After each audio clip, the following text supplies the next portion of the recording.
Today's topic is Agricultural Land Use Model by J.S. Vaughan Thunen.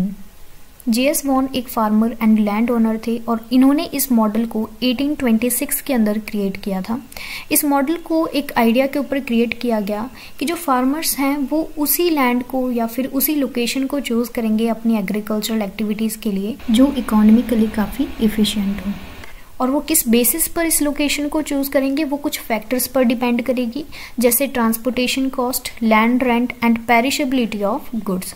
Now we will see some key components of his agricultural model. इस model के अंदर उन्होंने कुछ चीजें assume की, जैसे कि एक आइसोलेटेड स्टेट, एक ऐसा रीजन अज्यूम किया जिसके ऊपर कोई एक्सटर्नल इन्फ्लुएंस भी नहीं है और ना ही नेबरिंग कंट्रीज के साथ उस रीजन का कोई ट्रेड कनेक्शन है। उसके बाद उन्होंने यूनिफॉर्म फिजिकल फीचर्स अज्यूम किए, जैसे कि सॉइल फर्टिलिटी, क्लाइमेट, उस पूरे रीजन के अंदर ये सारी चीज़ें बिल्कुल सेम मिलेंगी, बिल्कुल यूनिफॉर्म मिलेंगी।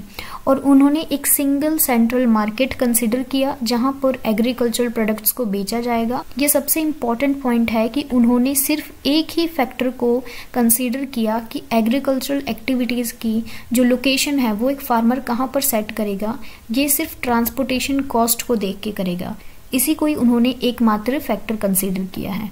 उन्होंने अज्यूम किया एक स्टेट, ठीक है, और जहाँ पर यूनिफॉर्म फिजिकल फीचर्स हैं, सॉइल फर्टिलिटी अच्छी है, क्लाइमेट और पूरा रीजन उन्होंने बिल्कुल सेम सा ही जो है वो कंसीडर कर लिया था। और साथ ही उन्होंने कहा कि एक ही मार्केट होगा यहाँ पे जहाँ पे सारे एग्रीकल्चर प्रोडक्ट्स बेचे जाएंगे और फार्मर्स अपने एग्रीकल्चरल एक्टिविटीज़ की लोकेशन ट्रांसपोर्टेशन कॉस्ट को दिमाग में रखते हुए सेट करेंगे। और उन्होंने अज्यूम किया फार्मर्स रैशनल हैं मतलब तर्कसंगत हैं, जो अपने प्रॉफिट को मैक्सिमाइज करना चाहते हैं, ठीक है। अब हम उनके इस मॉडल के कुछ कंपोनेंट्स को देखते हैं। सबसे पहले उन्होंने बताया कि एक फर्स्ट रिंग होगी जिसके अंदर मार्केट गार्डनिंग और डेयरी फार्मिंग होगी। सेंटर में उन्होंने मार्केट कंसीडर किया, ठीक है, और ये वाला जो रीजन है, ये वाली रिंग, यहाँ पर होगी मार्केट गार्डनिंग और डेयरी फार्मिंग। मार्केट गार्डनिंग और डेयरी फार्मिंग के जो प्रोडक्ट्स होते हैं वो पेरिशेबल नेचर के होते हैं, मतलब जितना जल्दी उनको मार्केट में पहुंचाया जाए उतना अच्छा होता है, क्योंकि बाद में वो खराब हो जाते हैं। और इन प्रोडक्ट्स का मार्केट के बिल्कुल क्लोज होना काफ़ी इंपॉर्टेंट है और इससे जो ट्रांसपोर्टेशन की कॉस्ट है वो भी कम होगी, मिनिमम होगी, ठीक है। नेक्स्ट जो रिंग है, ये वाली जो रिंग सेकंड, यहाँ पर उन्होंने फॉरेस्ट और टिम्बर को प्लेस किया, जहाँ से टिम्बर मतलब वुड और जो वुड के प्रोडक्ट्स हैं उनको प्रोड्यूस किया जाएगा, क्योंकि ये जो गुड्स हैं ये थोड़े बल्की होते हैं, थोड़े भारी होते हैं, पेरिशेबल तो नहीं है, ठीक है, और इनकी ट्रांसपोर्टेशन कॉस्ट ज़्यादा होगी, इसीलिए इनको सेंट्रल मार्केट के पास में लोकेट किया गया है, ठीक है।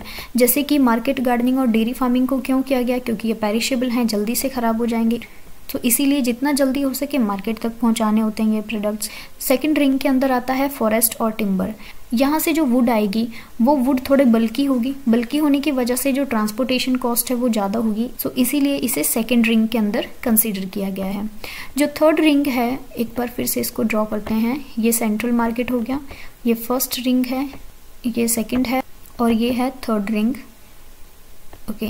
इसके अंदर आती है एक्सटेंसिव फील्ड क्रॉप्स, ऐसी क्रॉप्स जैसे कि ग्रेन्स और सीरियल्स। ये क्रॉप्स मार्केट गार्डनिंग के प्रोडक्ट से कम पेरिशेबल हैं, इसीलिए इसको मार्केट से थोड़ा दूर लोकेट किया गया है। Next is live stock wrenching. एक फोर्थ रिंग हम ड्रॉ करते हैं, ये वाली ring.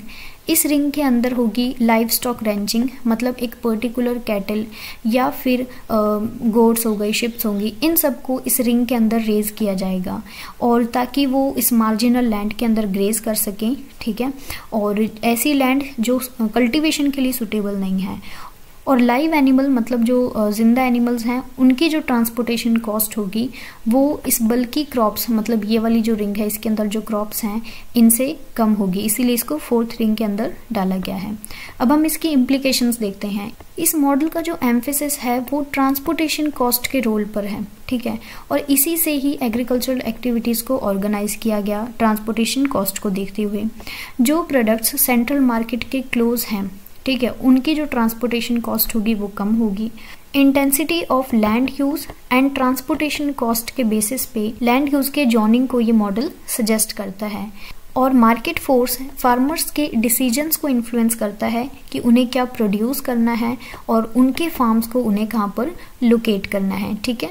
So this was all about this model. इसमें 4 रिंग्स हैं, ये आपको याद रखना है और इसके की पॉइंट्स देख लिए। उन्होंने बहुत सारी चीज़ें इसमें अज्यूम की थी, ये आपको याद रखना है, ठीक है।